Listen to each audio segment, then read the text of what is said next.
Retrabalho.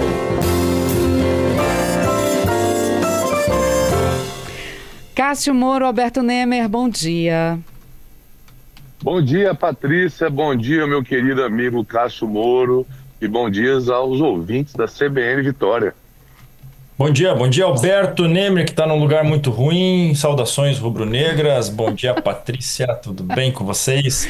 Está no ar o Retrabalho Futebol Clube. É isso aí, gente. Você sabe que o ouvinte adora isso, né? Bom. Agora, que lugar muito ruim é esse? É na tabela do futebol ou é realmente um lugar físico? Ele tá de férias, tá que curtindo. Chato, gente, olha só. Mas no lugar a tabela tá ruim também, tá, Patrícia? Botafogo deu uma despencada. Oh, meu Deus. Alberto Nemer, botafoguense, e Cássio Moro, flamenguista, não é isso, Cássio? Claro. A gente faz escolhas certas na vida às vezes. Vamos lá então, meninos. Olha só. Patrões bonzinhos, patrões mauzinhos, conflitos trabalhistas. Como é que a gente tem que ser? Para quem é patrão? O que é ser um bom patrão? É ser bonzinho, Patrícia, demais ou mauzinho demais? Eu acho que o tema é importante e aqui enaltecer e parabenizar o Cássio, que nos brindou com um artigo em sua coluna, né, nessa semana. Abordando esse tema de forma muito precisa. Uhum.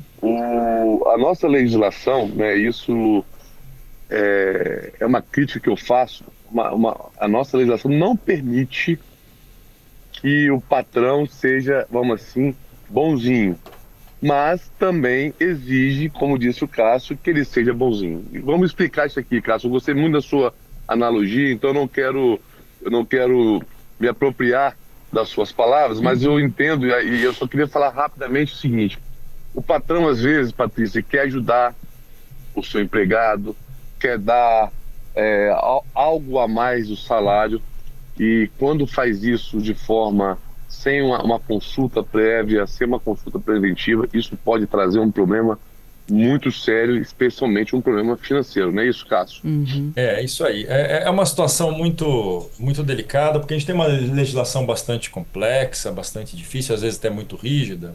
Então, o empregador, por mais que ele tenha boas intenções, ele tem que ficar de olho no que a legislação prevê. Então, às vezes, ele pode parecer não tão bonzinho, né? Então, olha, vamos pegar um exemplo aqui. Digamos que o Adalberto, que está aí do seu lado, fosse empregado da empresa do Alberto Nemer. O Alberto Nemer acorda um dia e fala: nossa, eu gosto muito do Adalberto, vou dar um prêmio para ele, dar um prêmio de tantos reais, dar uma viagem para Miami para ele. Uau! Digamos, né? Ele vai ser muito bonzinho com o funcionário, mas isso pode trazer problemas, né? Primeiro, como é que ele dá um prêmio pro Adalberto e não dá para Patrícia Valim, né? Então, criar esses prêmios do nada, que podem gerar alguma discriminação, pode ter problema.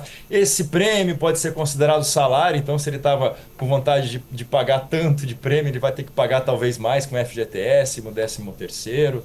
Então ele tem que tomar muito cuidado. Há uma possibilidade aí desde 2017 de se premiar empregados, desde a reforma trabalhista, mas exige cautela, né? Então exige toda uma organização, uma preparação de uma norma prévia, escrita, dando uma finalidade: quem atingir tal meta, ou seja, ela é impessoal, aquele que atingir a meta do mês pode ganhar o prêmio. Então existem todos esses critérios para ser feito. Então não dá simplesmente para ir dando presentes. Eu até narrei lá no artigo, tem um amigo meu, empresário, dono de uma padaria, tinha uma funcionária muito boa, mas ela queria sair da empresa, e ela fez aquele acordo que a gente sempre fala: nunca faça. Chefe, eu quero sair, mas você pode me mandar embora para sacar FGTS, receber seguro-desemprego? E ele, gostando muito da funcionária, foi bonzinho. 2, 3 semanas depois, ele recebe uma ação trabalhista porque essa empregada estava grávida e tem estabilidade, ela não podia ser mandada embora. Poxa. Se ela quisesse que se demitisse. Então a gente tem que ter algum cuidado. A regra é: converse com o seu advogado antes, veja o que dá para fazer, e assim você vai ser um patrão precavido. Uhum. Mas, né, pois não, Patrícia? Não, pode falar. Não, agora, isso é importante fazer essa prevenção, porque a legislação não deixa você simplesmente distribuir bondades aleatoriamente. Você pode ser penalizado por isso. No seu artigo, você fala que preto no branco a transparência é fundamental, né? E acho que esse é o primeiro eixo que todo patrão tem que ter em mente. Sem dúvida. Acho que o Alberto falar que ele é bom nisso. Não, exatamente. Acho que tem que ser a transparência, Patrícia, tem que nortear toda a relação, especialmente essa relação de empregado e empregador, tem que ser tudo sempre muito transparente, preto no branco. E o que eu costumo dizer é o seguinte: empresa, infelizmente, não pode ter coração e nem agir por emoção. Sempre tem que agir com a razão. Por mais que às vezes doa, né, mas tem que ser sempre racional, porque a lei não nos permite ajudar, como disse o Cássio. Vou dar um exemplo aqui. Num tempo anterior, Patrícia, por exemplo, professoras que davam aula em escolas, quando tinham filhos nessa escola, tinham bolsas. Os filhos não pagavam mensalidade. E há um tempo atrás, o sindicato ajuizou uma ação pedindo que esses valores que não eram, que foi dado como bolsa para os filhos dos professores, fosse considerado salário indireto. Então, teve que ser pago 13º, férias, INSS, FGTS, tudo isso. Então, imagina o passivo que não foi isso quando quis fazer algo bom, né, proporcionar uma educação boa para o filho do professor, ainda teve esse passivo grande. Existem vários casos desses, né? Aeroviários, funcionários de companhias aéreas que ganhavam passagem também entraram com ação falando que isso é salário, querendo férias, 13º. Viajavam de graça nos voos e queriam ainda os reflexos disso. Tem uma situação muito icônica que até mudou a lei, né? Alguns bancários de um determinado banco ganharam bolsa de faculdade, porque havia poucos gerentes com nível universitário. O banco pagou a faculdade inteira, depois pediram reflexos disso como salário e horas extras pelo tempo de estudo, ganharam um título. Isso até motivou lá em 2001 uma mudança de lei. Hoje as empresas podem conceder bolsas de estudo, podem pagar livros que não vão ser consideradas salário. Mas para ver como é difícil você ser bonzinho numa legislação dessa. E olha, a gente tem a opinião dos nossos ouvintes aqui. Vamos lá. O Robson dizendo: chefe não tem que ser durão nem complacente. Tem que ser justo em suas decisões, sabendo que o conceito de justiça é sempre subjetivo, pois alguém se sentirá injustiçado de alguma forma em virtude de alguma decisão. Uma verdade. E muito boa observação, que aí tem um outro aspecto importante, que é o quando e como o patrão tem que ser bonzinho, né? Ele tem que ser bonzinho naquele sentido de trato com o trabalhador, de tratá-lo com o devido respeito, com a devida importância que esse trabalhador tem, né? Então ele não pode tratá-lo como um mero fator de produção ali, que tem que produzir e desrespeitá-lo.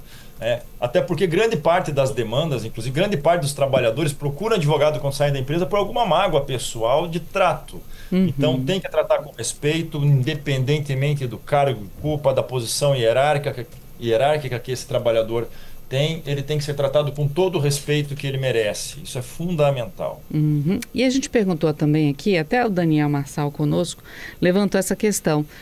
Todo líder necessariamente é um chefe? Todo chefe necessariamente é um líder? E a gente também provocou os ouvintes a respeito disso.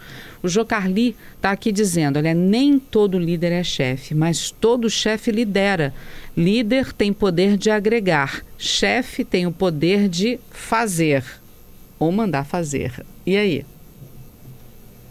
É um debate sempre interessante, né? As pessoas podem ser chefe e às vezes não ter o dom de liderar, né? Porque você liderar é diferente de ser, porque o chefe a gente entende como a pessoa que se impõe. O líder é aquele que lidera, que chama as pessoas, inspira, que ativa as pessoas, que inspira as pessoas, e aí o ambiente é diferente. E aí vamos na outra parte do artigo do Cássio, Patrícia, que é aí onde tem que ser bonzinho. O que é bonzinho? O chefe, o líder, é ter um ambiente de trabalho adequado, respeitoso, né, livres de assédio, seja moral, sexual, onde há, por exemplo, regramentos bem certos, determinados, por meio de regimento interno, regras próprias. Para quê? Para que aquele ambiente de trabalho seja um ambiente que não gere doenças, seja essas burnout, psíquicas ou qualquer outra. Então, aí sim, aí entra a parte do chefe bonzinho, não é isso, Cássio? É isso mesmo. O trato é fundamental e o patrão, o chefe, aquele que lidera, ele tem que saber que funcionários satisfeitos, funcionários integrados ao meio, acolhidos ao meio, com certeza produzem mais, a empresa vai ter mais consistência no mercado. Então é fundamental. O Marcelo está aqui, olha, chefe precisa ser meio, né? Meio termo. Ser firme e justo, mas tem que ser humano. Já o líder pode ser chefe ou não, mas ele forma equipes, forma liderados que fazem porque querem fazer e não porque são mandados ou precisam do salário. E é aí onde a qualidade é realmente entregue, né? O melhor cenário, na opinião do Marcelo, é o líder que se torna chefe porque ele sabe o que quer e sabe como inspirar também e os funcionários possam fazer, não só do jeito dele, né? Mas do jeito que é bom para todo mundo. E aí? Perfeito. A gente, com base na nossa experiência, Patrícia, a gente consegue identificar vários exemplos, né, onde em determinadas empresas, em determinados setores, onde o chefe era tão somente chefe pela imposição, depois da sua saída, o ambiente de trabalho melhora muito, a produção melhora muito, a motivação melhora muito.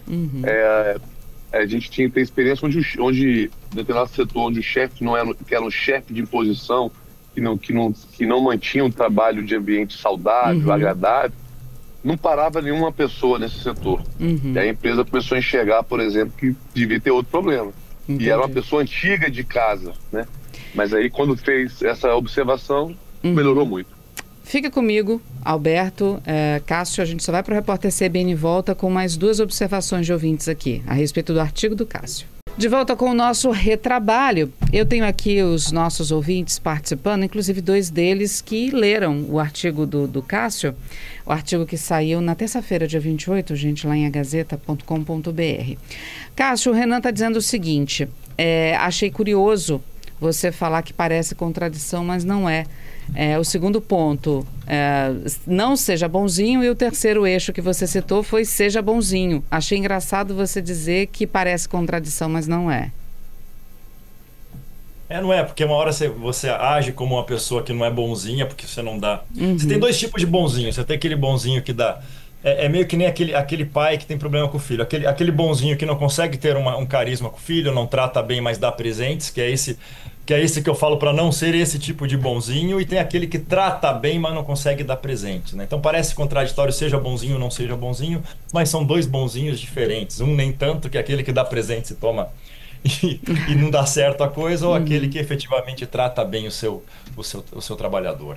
E o Jorge está aqui perguntando se dos 3 pontos que você destacou, quais os patrões erram mais aqui no Espírito Santo? Se dá para fazer esse levantamento. Bom, o que erra mais é aquele que não procura uma consultoria preventiva. É aquele que faz por conta, às vezes pede para um contador. Contadores são essenciais, mas a parte jurídica exige um conhecimento de advogado. Então, aquele que atua preventivamente, aquele que se antecipa aos litígios, né? Ele tenta resolver aquilo tudo antes da coisa assumir um grande problema, ele se dá melhor. Então sempre tem um advogado próximo que se possa contar preventivamente em situações do dia a dia. Isso é o fundamental. Aquele que não faz isso é o que mais erra e acaba pagando muito mais caro, e infelizmente na Justiça do Trabalho. Observação do Guilherme a respeito do tema ser chefe e ser líder. Ele diz que ele trabalhou durante 7 anos numa empresa e que foi o pior momento profissional da vida dele. Diz que teve assédio moral, humilhação constante com ele e com os colegas de trabalho, né? Casando com o que vocês falaram sobre, o Alberto falou sobre o problema estar no chefe, não na rotatividade dos funcionários muitas vezes, né? E ele disse que todos os meses a empresa recebia processo por conta de funcionários, e ele dizendo, olha, lição aprendida, ser chefe não significa ser líder. E o Hélio aqui dizendo também que ele já foi responsável por pessoas e acha que é muito fácil agradar funcionários dentro da lei. O que é necessário é conhecimento da lei, do acordo coletivo, para que tudo seja feito de forma equilibrada. Perfeito. Eu acho que o nosso ouvinte está coberto de razão, e a relação baseada na lei, na Constituição e nos instrumentos coletivos é o ideal para que você possa saber como tratar seus funcionários, como seguir a rotina da empresa, como tratar, o que exigir, o que não exigir. Acho que ele foi muito feliz nesse comentário. Meninos, nossos ouvintes aqui agradecendo, participando e desejando felicitações futebolísticas para vocês dois. Hoje o Cássio está feliz, mas eu tenho alguns amigos felizes também, que não são só flamenguistas. Um grande amigo chamado Elielso, que é vascaíno também. O Vasco tá voltando a ser o velho Vasco, acredito, torcendo para isso. Então, Cássio, parabéns pela final da Libertadores. Não estou torcendo para você ser campeão, mas um abraço para os ouvintes. E um abraço específico aqui para o Max também, que está nos ouvindo. Legal. Cássio. Um abraço, gente. Até mais. Até a próxima semana. Valeu. Valeu, gente. Boa pela semana. leitura do artigo. Valeu. Obrigada, viu, Cássio, Alberto. Até quinta-feira que vem.